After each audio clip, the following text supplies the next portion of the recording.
Welcome again to Meet the Press. Our issues this Sunday morning: the economy, the budget, aid to Russia, and political gridlock. Our guests later in our program, we'll talk with the Clinton administration's point man on all this, the Secretary of the Treasury, Lloyd Bentsen. And in our roundtable, we'll talk to Tom Friedman of the New York Times, who covers the White House. But first, one of the Republicans who's been leading the charge against President Clinton's economic plan, the chairman of the Republican Conference in the U.S. Senate and third-ranking member of the leadership, Cochran, who joins us this morning from our affiliate WLBT-TV in Jackson, Mississippi. Senator Cochran, welcome to Meet the Press. Thank you. Good morning, Tim. And with me this morning, Lisa Myers, who covers Capitol Hill for NBC News, and David Broder of the Washington Post. Senator Cochran, it appears that the Republicans have been successful in stymieing President Clinton's stimulus package.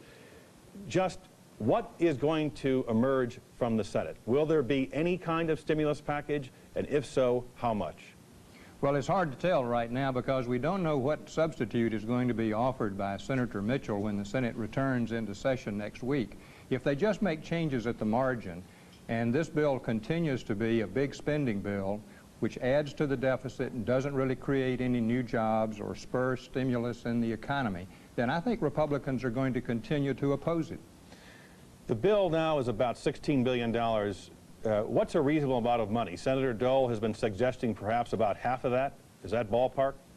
Well, I think it's a mistake to get into a bidding war on this bill because we're talking about a matter of principle. We're talking about whether we really need to call this an emergency stimulus bill when it really is just an ordinary supplemental appropriations bill that adds to the deficit. We need to scrutinize all of it to be sure first it's really needed, and if it is, to offset the spending by reducing other programs as we are required to do normally under the rules of the budget. So you could live without any stimulus package whatsoever?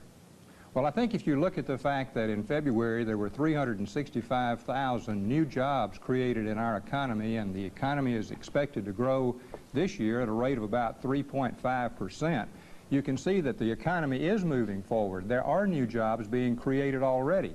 And why do we need to add this big sum to the deficit at a time when we see these jobs being created in the private sector, real jobs? Yesterday's New York Times had an article which suggested that the chairman of the Senate Finance Committee, Pat Moynihan, and the chairman of the House Ways and Means Committee, Dan Rostenkowski, were both opposed to the investment tax credit, the $21 billion that President Clinton had targeted for that. What's your view of that? Well, that's unfortunate, I think, because that's one part of the Clinton economic plan that I think will help stimulate expansion of our capacity to produce jobs for workers that are coming into the labor market. This would encourage investment in new plant and equipment so that we could maintain our competitive edge as we are competing with other nations around the world. There's been a lot of discussion about the Republican Party and its position vis-a-vis the Clinton economic program. And let me ask you this just general question as to what the Republicans are for as opposed to against.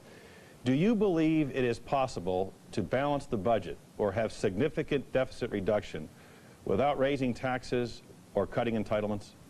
Well, I think you need to approach it in a comprehensive way. We need to keep our economy growing, first of all, if we're going to achieve any kind of success in reducing the deficit, because a growing economy produces more income from the government in tax revenues. So we need to do those things like implement the North American Free Trade Agreement. We need to consider again the capital gains tax cut that would stimulate investment in our economy. The things that would help move our economy along so that we would see an expanding tax base. That's a very important first step. But again, let me ask you, do you think it's possible to eliminate a $350 billion deficit without raising taxes or cutting entitlements?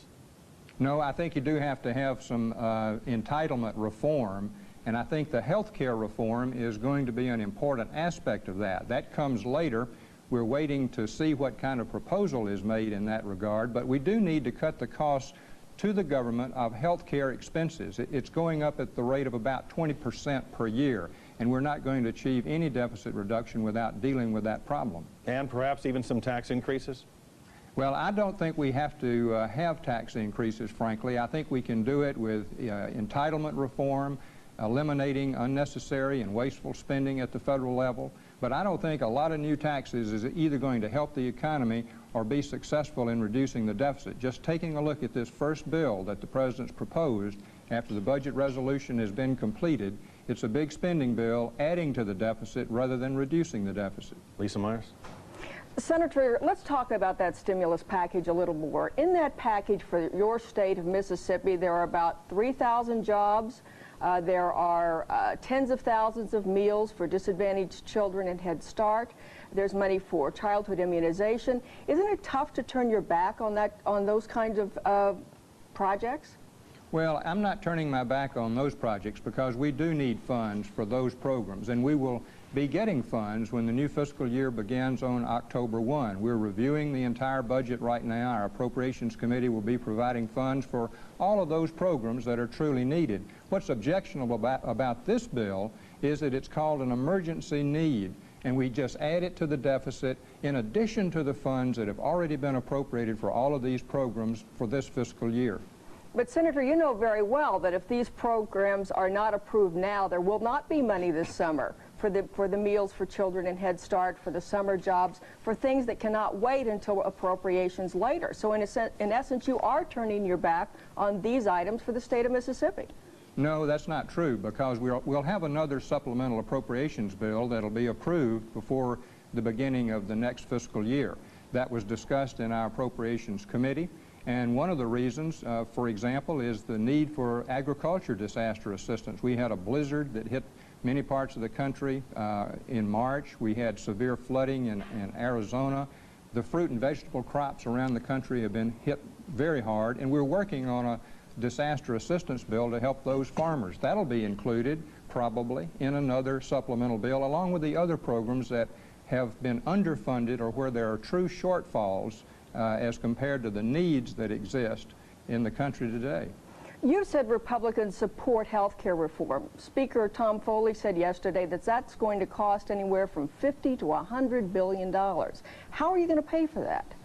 Well, that's a big question, and I don't know the answer to it. I hope that the administration proposes a plan that can be approved by Republicans. We've been working on this issue for the last couple of years with a task force headed up by Senator John Chafee of Rhode Island, and he's come up with some suggested options for us to consider. There are others of us who are on that task force who are working on different suggestions.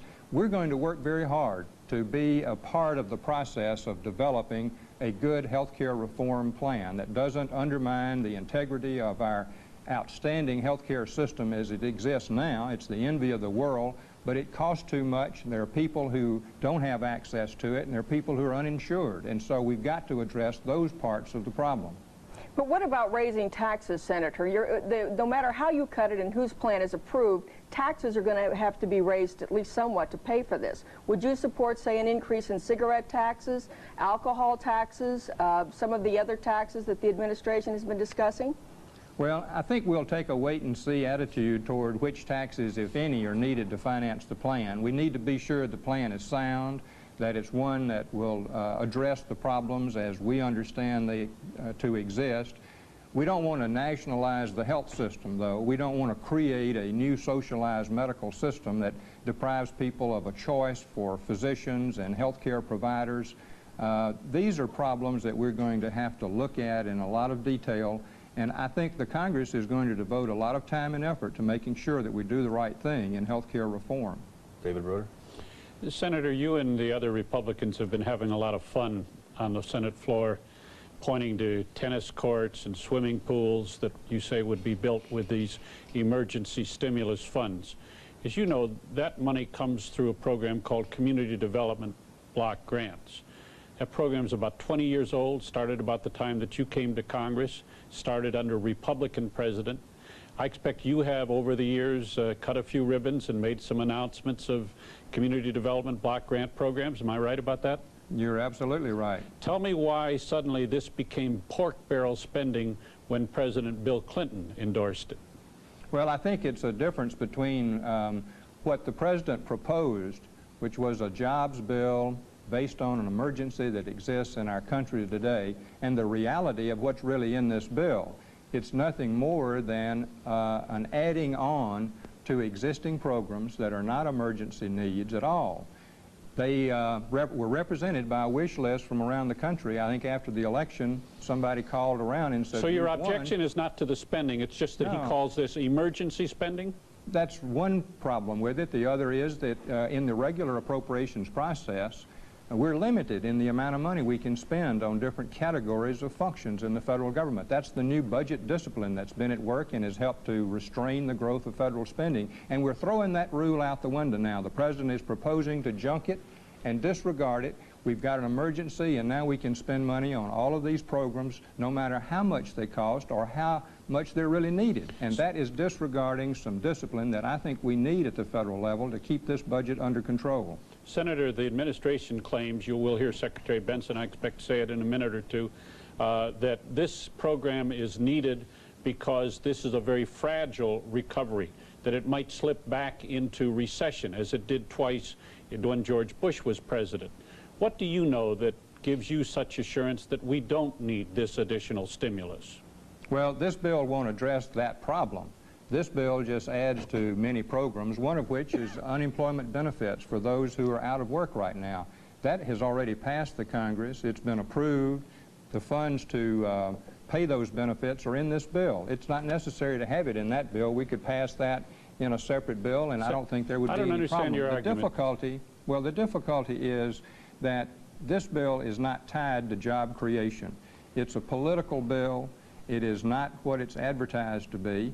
And we disagree with the President on this subject. And in our system, when the Senate disagrees with the President, we're supposed to say so, and Republicans have said so in unison. Was this an avoidable collision, or were you Republicans just waiting for a chance to stick it to President Clinton?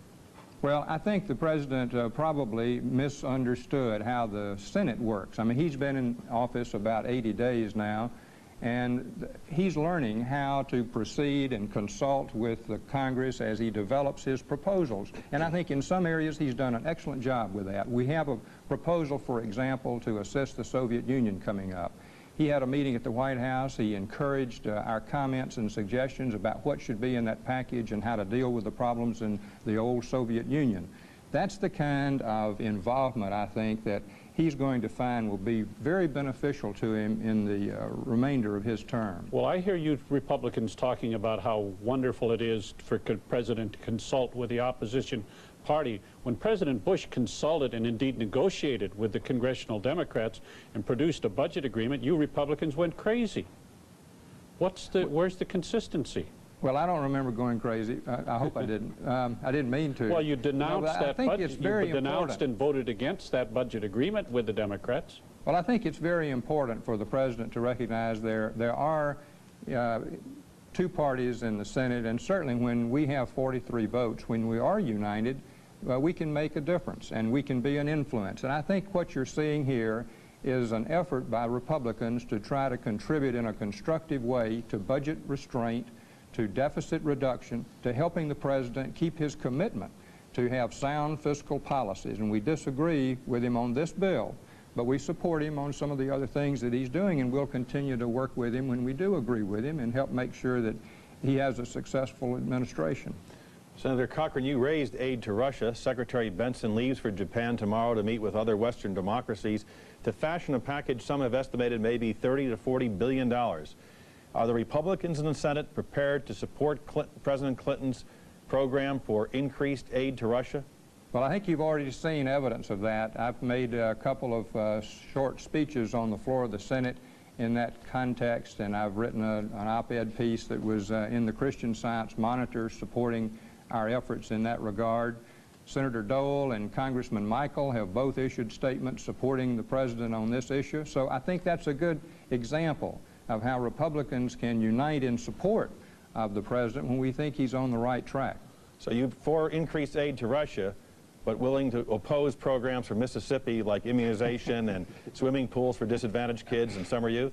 No, I tell you what, the effort to help stabilize democracy in the old Soviet Union is an effort that will ensure continued opportunities for the U.S.